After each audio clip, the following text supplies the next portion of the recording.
there guys, gals, and non-binary pals, GM Potter here.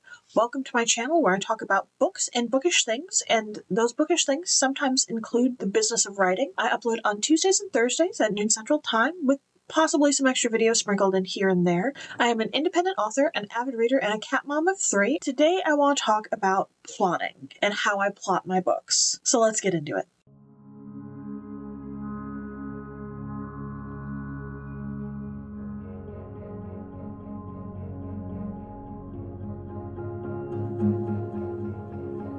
In the world of writing, there are essentially 3 ways you can go about planning a novel, planning a novel. You have your plotters, who plot out everything methodically and have a plan and have talked to their characters and their settings and like all this, that, and the other. Then you have pantsers, who write by the seat of their pants, that everything is off the cuff, that I'm just going to write as the spirit moves me. And then you have plantsers, who are a mix of the two, that they plan, but they leave room for writing by the seat of their pants. For novels, I am 100% a plotter. I have a notebook for each story that I write in religiously. This is the one I have for the one I'm working on right now. It's about half full. It's got notes and post-it notes and what have you in it. For my main characters, I ask them at least 100 questions. For my side characters, I ask about 50 questions. For my just blip on and off, I usually ask them about 10 questions if they're named. For unnamed, blink and you'll miss them, like someone gave me the side-eye on the train. For that kind of character, I typically don't interview them because they're a MacGuffin. They're just to move the plot along. But if they actually interact with the character or interact with the story in a meaningful way, they get interviewed. I follow the somebody wanted, but so then formula of plotting. That is my first, what is the story about? Somebody. Who's my main character? Wanted. What do they want? But what's stopping them from getting what they want? So what did they do about it? Then the ending. I've found, for me at least, it is the best place to start when you're plotting a book. The somebody wanted, but so that. It works for plot-driven, it works for character-driven, it works for books that are a mix of the two. I do my somebody wanted, but so then. And then I usually decide, based on that, what kind of a story am I writing? Am I writing a romance? Am I writing something that's more speculative, something that's more literary? What genre does this fall into? And then I follow, for romances or romanticises, I follow a 3-act structure. I have Act 1, which is introduce the protagonist who feels incomplete. Protagonist meets love interest, but there is conflict. Characters are forced to spend time together. Character goals are at cross purposes. That is Act 1. Act 2. Characters are bound together in a situation, typically with sexual tension. Protagonist individual desire conflicts with a growing relationship. Crisis shift to prioritize relationship ends in disaster. That's Act 2. And then we have Act 3, which is the climax. Protagonist must make personal sacrifice for ultimately fulfilling relationship. I write out, like in the one I'm working on now, I write out just a quick 1 sentence for each of the acts, and then I will write out, I'll go through each beat in the act, and I'll write out 2 or 3 sentences for each beat. And then I'll write out 2 or 3 sentences for each sub-beat of that beat of the act. And once I feel like I have a good enough outline, then I will type it up with dialogue. And that is what I call my 0 draft. It's not really a first draft because it's not meant to be read by anybody. That essentially it's an outline that has some dialogue in it. That it's a narrative outline. And that is my 0 draft. If I get stuck or I'm not sure how I want to phrase something, or if I'm still developing something, I'll put in little brackets what goes there, or sometimes if I'm just at a loss for how I'm supposed to write the scene, I'll put stuff goes here, or love scene goes here, or difficult conversation goes here, or something like that in the brackets, and then I'll hit enter twice, and then I'll just keep writing. Because for the 0 draft, for me, the most important thing is to get it all out, start to finish, top to bottom, in relative order. This isn't to say I won't reorder it later as I'm writing, but in some sort of semblance of order, top to bottom, beginning to end, so that I can then go back and turn the 0 draft into a first draft. And the first draft is readable. Is it good? Is it worth even an alpha reader yet? Probably not, but it doesn't have any brackets anymore. You have, in the developmental space, you have alpha readers and beta readers. For me, I feel like an alpha reader comes in once you finish the first draft and they're like, okay, you're missing a major plot point over here, you're missing that over there, you're missing this over here, this, that essentially, and I use an alpha reader like a developmental editor, but less focusing on things that an editor would focus on and more focusing on things, overall flow of the story. Like, does this even make sense? Is this worth developing further? And then I work on it for usually a second draft and then a third draft. And then by the third draft, I'm like, okay, let's get this out to beta readers to read it and see if they like the story, what should be workshopped in the story, what should be like, then I get into beta readers. In between the first and the second draft, or the second and the third draft, depending on how rough the story feels, and whether or not I've used an alpha reader, I will take the file that I'm working on, because I write on a computer, print it out, take it to print it out at like UPS store or Staples or something, wherever, sometimes the library, depending on how long it is. Where is it most cost efficient to print it out? And then I will take my trusty red pen. I usually use a Pilot G2 because I just like the way the ink flows on these, and I will make it bleed. I use a red pen and a lot of Post-it notes, and I like the little mini legal pad Post-it notes, and I'll put like an asterisk or like the little cross with the 2 bars or whatever, and I'll be like, okay, this needs to go here because I left out detail. That's a problem I've always had ever since I was little and I first created stories, because I'm like, my mind knows where to make the logical jumps in the story. The reader isn't in my brain. I don't come with the book, so I can't sit there over your shoulder and say, oh yeah, you're to this part. This part here is because of that, is because of this, is foreshadowing this, is looping back to this over there. I can't remember who said it, that you can always edit a bad page, you cannot edit a blank page. And that's the problem I have. And that's something that is the thing that I have to work on the most, which is forcing myself to overwrite so that I can then go back and edit what I've read. In my word counts now, my goal word count for the story I'm working on right now is 90,000 words.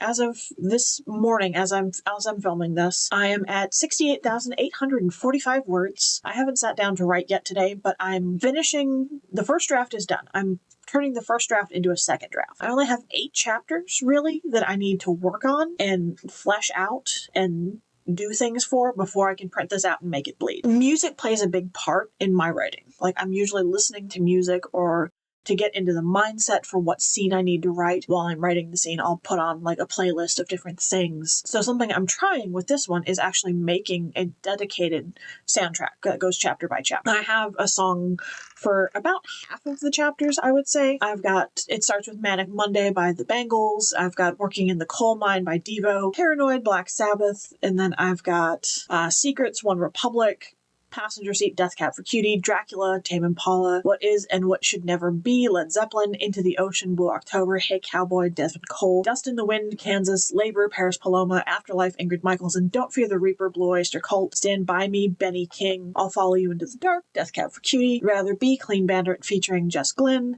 Perfect Day, Lou Reed, Nosferatu, Blue Oyster Cult, Bulls on Parade, Rage Against the Machine, and then I have a note in my spreadsheet where I'm keeping track of word counts and what draft I'm in, that I want to use Heads Will Roll by Yeah Yeah Yeahs and White Blank Page by Mumford & Sons. That somewhere in there I want to use those 2 songs. This feels like, I'm so glad that this has become a trend in writing, is doing a soundtrack for your book, because A, it makes me feel less alone in that I'm not the only one out there that uses music, either pop music like I'm using for this, top 40 hit music for this, or classical music, or sometimes I'll use scores and soundtracks from movies when I'm writing. Like for one of mine, for the Science of Limerence, which came out last fall, it takes place in 1899, so I used a lot of 18th or 19th century music for it, or soundtracks from movies that take place in the 19th century. So that was fun to kind of get me into this genre of writing. For one of the ones that I'm still plotting, that I'm still working on, that I thought I was ready to write it, and then I sat down to write it, and I'm like, no, I need to do a lot more research and a lot more plotting. I've been listening to bardcore because it's a romantasy, and so I'm listening to medieval music versions of popular songs. So in my spreadsheet, I've got the date, my word count, the change from the previous day, percentage I am to my goal word count, and then what draft number I'm on. And then in the next over, I have word counts. I go chapter by chapter, each chapter and its individual word count, so I can see, because like I said, I have that problem with not writing enough detail. So I can say, oh, this chapter is only 242 words. I need to expand on this clearly. Like, there's nothing wrong with a short chapter, and sometimes a short chapter makes sense for the book. But if I'm looking for places where I need to work on it, that's just an easy way for me to keep track. Like, right now, the last chapter in the book I'm working on at the moment is only 123 words. I'm like, for a final chapter, I think it needs some more words. And then I have green for anything over 1,000 words for the chapter, and then red for anything under 1,000 words. And then I have in the column where I have the notes on what goes on in the chapter, I have it in, I think it's purple. It looks pink. It could be purple. I have no idea. I'm blue-violet colorblind. In a color that's not red, but is red adjacent, I have which chapters I haven't gone through and made and taken from the current draft to the next draft, or from the previous draft to this draft. So I've got 8 chapters that I'm still working on that I need to work on. And I like using a spreadsheet because for keeping track of notes on chapters, I can just grab them and pull them down and then put in the blank space. I just made the new chapter and the details, and then just very easily change it for what chapter I'm on without changing a bunch of things. It's just, I love a spreadsheet. I love being able to make a spreadsheet about something because it makes my neurodivergent brain very happy. It scratches it in just the right way. That being said, something I don't do when I'm writing, or when I'm plotting more specifically, is I don't plan out dialogue. Like, I've never planned out dialogue. I never plan to plan out dialogue because it just doesn't feel natural. The banter, the back and forth, the tete-a-tete that has to happen in a book. The times I've tried to plot it out, to plan it out, it just goes so badly, and it feels so clunky and awkward because I'm trying to make something happen rather than letting it happen. That for dialogue, I'm writing, I'm not so much taking what they have to say in the dialogue and practicing it the way I would in the shower with a potential argument or a potential conversation that I'm enacting in my head before, so that it'll never happen, that I'm planting a bug in the room and getting the natural conversation and the natural flow. So dialogue, I never plan. I might plan what conversation goes in which chapter, like what they're going to talk about, but like reality TV, like, or unscripted TV, however you want to call it, like, I know this conversation is going to take place at that table because that's where the cameras are set up, but I don't know what we're going to say yet. That's kind of how my approach to dialogue. I am on track for one of my goals for this year for writing was to have this ready for other people to read it by the end of March. And I have, like I said, I have 8 chapters that I have to go over before I can print it out and make it bleed. I should be done with that by Valentine's Day, if I can stay on it the way I've been staying on it, and then give myself a good week and a half to make it bleed, and then a week and a half, 2 weeks to make it bleed, and then take all of my notes that I've scribbled onto the paper page and put them into the computer, go through it one more time, and then send my baby out to let other people judge it and see if it's worthy, I guess. Which is always the most terrifying part of writing, whether that's publishing or alpha readers or beta readers, is taking something that's just existed in my head, in my office, my little safe space, and putting it out there into the world for other people to look at it.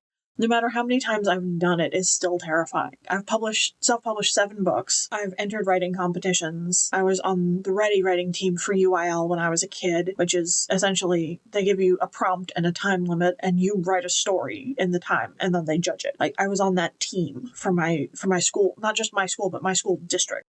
In school, I actually got a trophy for one of my stories. All this to say, I've put myself out there many, many times, and it never gets less terrifying. Like, the first time I hit submit on my first book, Baby, on 8 back in 2019, I didn't push the button. My partner pushed the button for me because I was so scared. I'm like, I can't do this. I can't do this. And they just walked over and clicked the button on the mouse, and I was like, okay, it's in the world now.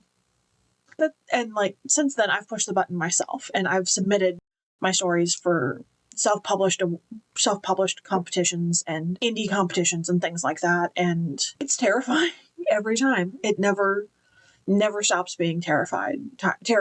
But I am at the same time very proud of myself for putting myself out there because it is terrifying, because I'm terrified of doing this. All this to say, that's how I plot. That's how I approach writing. Are you a writer? Do you write? What if so, what is your method? What is your methodology? Are you a plotter also? Are you a pantser? Are you a plantser? I'd love to hear how you approach creativity, even if it's not writing, even if it's something like sewing or needlework. I'd love to hear how you approach the creative process. I hope you never stop creating. And I'll see you in the next one. Bye.